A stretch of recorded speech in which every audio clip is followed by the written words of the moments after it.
যে আমার কোনো কথাই মেলে না, আমি কেবল আপনাদের গুলবাজি দিয়ে যাই। আমি না কয়েকটা আপনাদের মনে করে দিচ্ছি ঘটনা,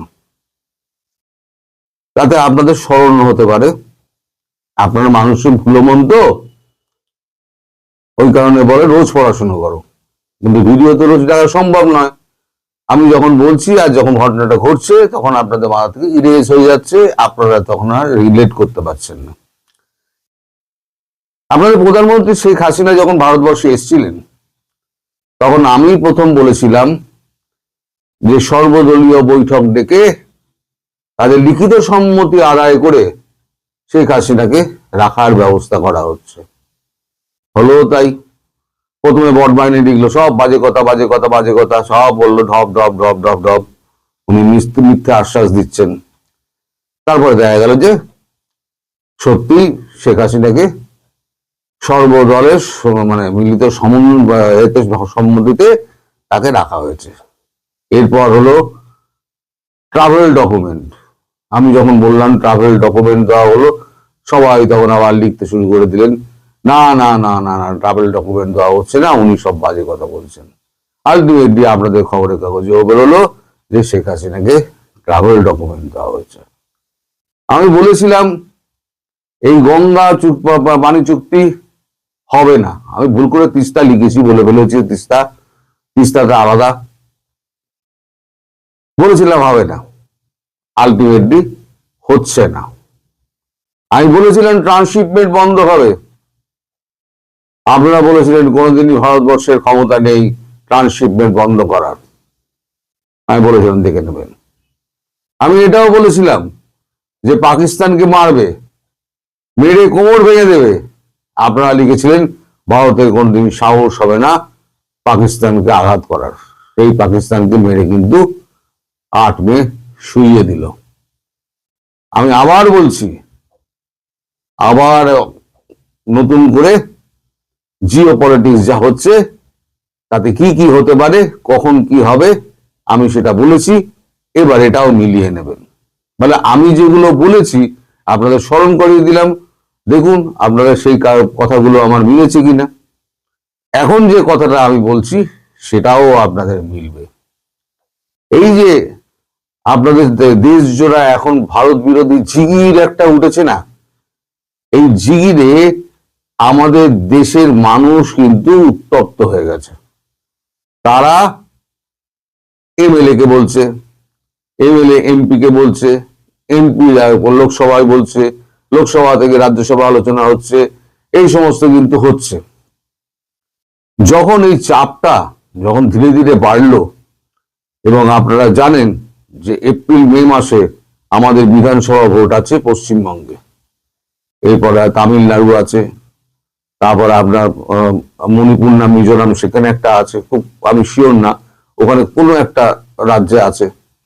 ফলে এই বাংলাদেশের সঙ্গে মানে এই রাজ্যগুলোর সম্পর্ক কিন্তু একদম আত্মার সঙ্গে জুড়ে রয়েছে। কেউ বিজেপি রাজনীতি করে, তার ভোট দরকার, সরকারে টিকে থাকতে গেলে ভোট দরকার। ফলে ভোট যদি পেতে হয় তাহলে জনগণের কথা শুনেই চলতে হবে। এবার রাজনৈতিক দলগুলো চাপ দিচ্ছে খাবার দেওয়া বন্ধ করুন, খাবার দেওয়া বন্ধ করুন। একবার আমি লিখেছিলাম যে আমি বলবো, তাতে এত কুমন্তব্য এসেছিল, তা আমি বাধ্য হয়ে বলেছিলাম যে আমি বলবো না, থাক আপনারা খেয়ে বললেন না খেয়ে বললেন, তাতে আমার কি যায় আসে। কিন্তু এখন যে ঘটনাটা ঘটতে যাচ্ছে তাতে না বলে উপায় নেই। সেটা হচ্ছে লিখিত সম্মতি আসতে শুরু করে দিয়েছে সব দলগুলোর। একমাত্র বাকি আছে দক্ষিণের দলগুলো, সাউথ ইন্ডিয়ার যে দলগুলো আছে, তাদের এই বাংলাদেশ সংক্রান্ত ব্যাপারে তাদের কোনো রকম আইডিয়াও নেই, তারা কিছু জানেও না, তারা কানও দেয় না। ইদানিং যখন সব নেতারা গিয়ে ওখানে বলছেন তখন তারা একটু নড়ে চড়ে বসেছেন যে ভারতবর্ষের উপরে যদি এরকম একটা আঘাত হয় তাহলে তো আমাদের উপরই আঘাত। সেই সাউথ ইন্ডিয়ার দলগুলোর বোধহয় গোটা 20-25 দল আছে, ছোট বড় মিলিয়ে, তাদের কাছ থেকে এখনো সম্মতি পত্রটা পাওয়া যায়নি। ভারত করে কেন? ভারত এই কারণে করে, ভারতে যে বিরোধী শক্তি আছে না, এই বিরোধী শক্তি যারা আছে তারা মানে নিজের জায়গায়, মানে কখনো এক জায়গায় থাকে না, এক মত থাকে না।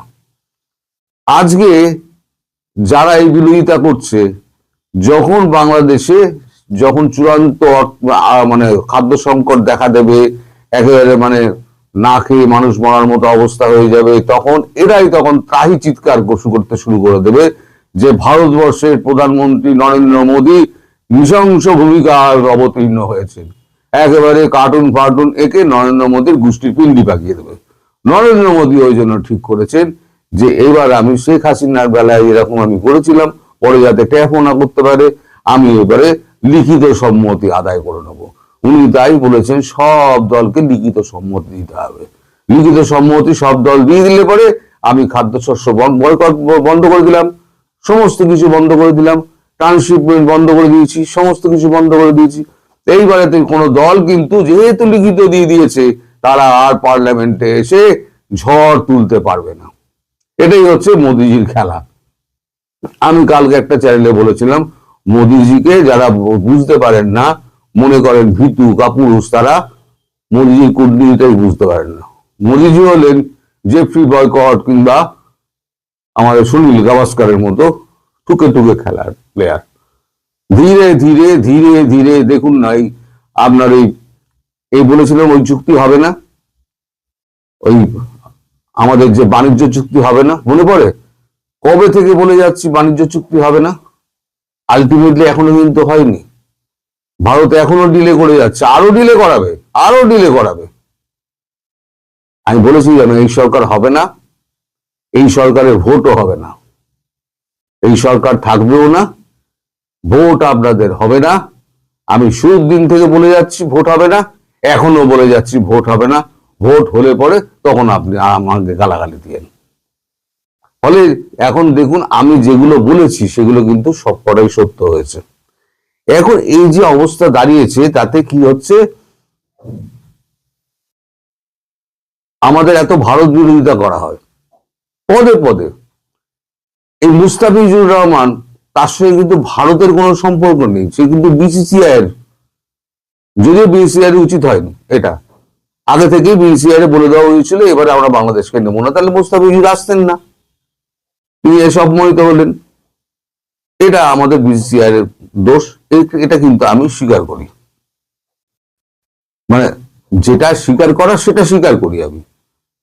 কিন্তু তাই যদি হয়, তাহলে সাকিবকে আপনারা মানে কেন দেশদ্রোহী আখ্যা দিয়ে সাকিবকে তার পাশে দাঁড়াচ্ছেন না? দেশদ্রোহী আখ্যা দিয়ে তার বেলাতে কিছু বলছেন না, তো তখন আপনাদের গায়ে লাগে না, সাকিবের বেলা আপনাদের গায়ে লাগে না। অথচ সাকিব হচ্ছে এমন একজন প্লেয়ার যিনি বাংলাদেশকে চিনিয়েছেন, বিশ্বের মাঠে কিন্তু সাকিব প্রথম চিনিয়েছেন।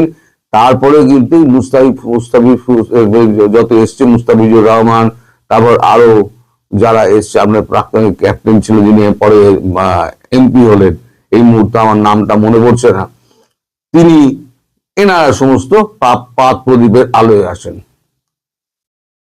এর দিকে আপনারা ভারত বিরোধিতা করছেন, ওই দিয়ে চালও নেবেন, আবার তেলও নিচ্ছেন।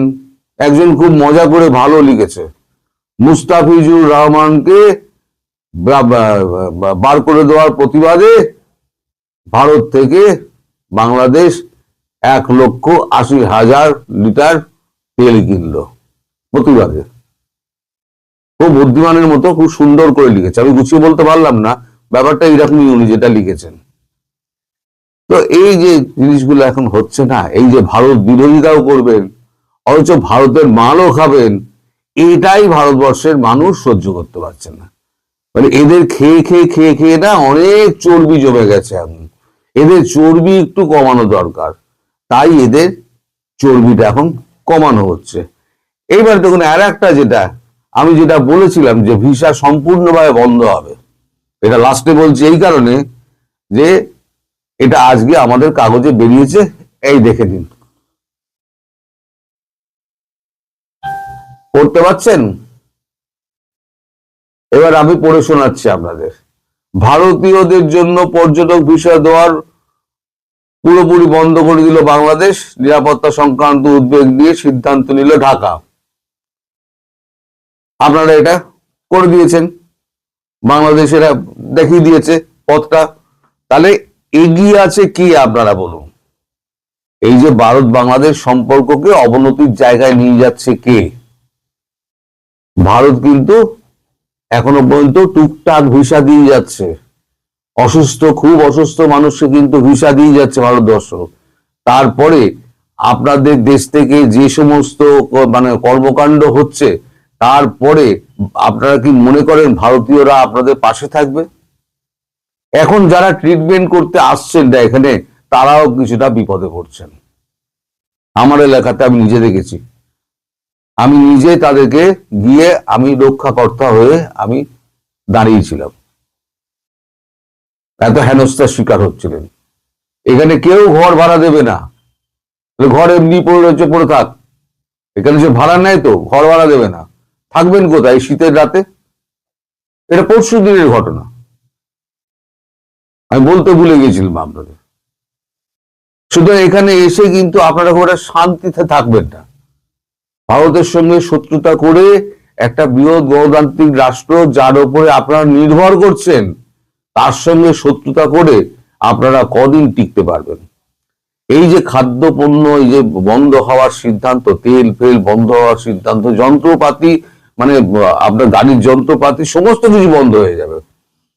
আপনার বর্ডার গুলোকে পুরো সিল করে দেবে। সিল করে দিলে কি হবে? এবার আপনাদের গাড়িগুলোও চলবে না, অকেজো হয়ে যাবে, আপনার তেল পাবেন না, আপনি খাবার পাবেন না, আপনি মানে মানে মানে একটা দ্বীপের মধ্যে আপনারা বন্দী হয়ে যাবেন। আপনারা সেটাই চাইছেন। আপনারা বলছেন ফেলো করি মাখো তেল, তেল মাখুন। আপনারা যত খুশি পাকিস্তান থেকে, দুবাই থেকে ভারতীয় চাল কিন্তু পাকিস্তান নিয়ে যাচ্ছে, দিয়ে আবার পাকিস্তান থেকে আবার বাংলাদেশে আসছে, ঘুরিয়ে নাক দেখানোর মতো অবস্থা। মানে যেমন পাকিস্তান তেমন হচ্ছেন আপনারা। মানে ভারতের মালটা 80 কিলোমিটার পেরোলে ঘরে চলতো, ঢুকে যেত, সেটা যাচ্ছে প্রথম দুবাই, আর দুবাই থেকে যাচ্ছে পাকিস্তান, পাকিস্তান থেকে আসছে এখানে। মালয়েশিয়াও তাই, স্টেট অফ ব্রুনেও তাই, যেখানেই আপনি যাবেন সেটা হচ্ছে ভারতীয় মাল। ফলে ভারতের সঙ্গে সুসম্পর্ক রেখে যদি চলতেন, তাহলে পরে আপনাদের এত দুর্দশা হতো না। আর হ্যাপি দিওয়ালির কথা বলছেন, আমি যেভাবে বলেছি হ্যাপি দিওয়ালি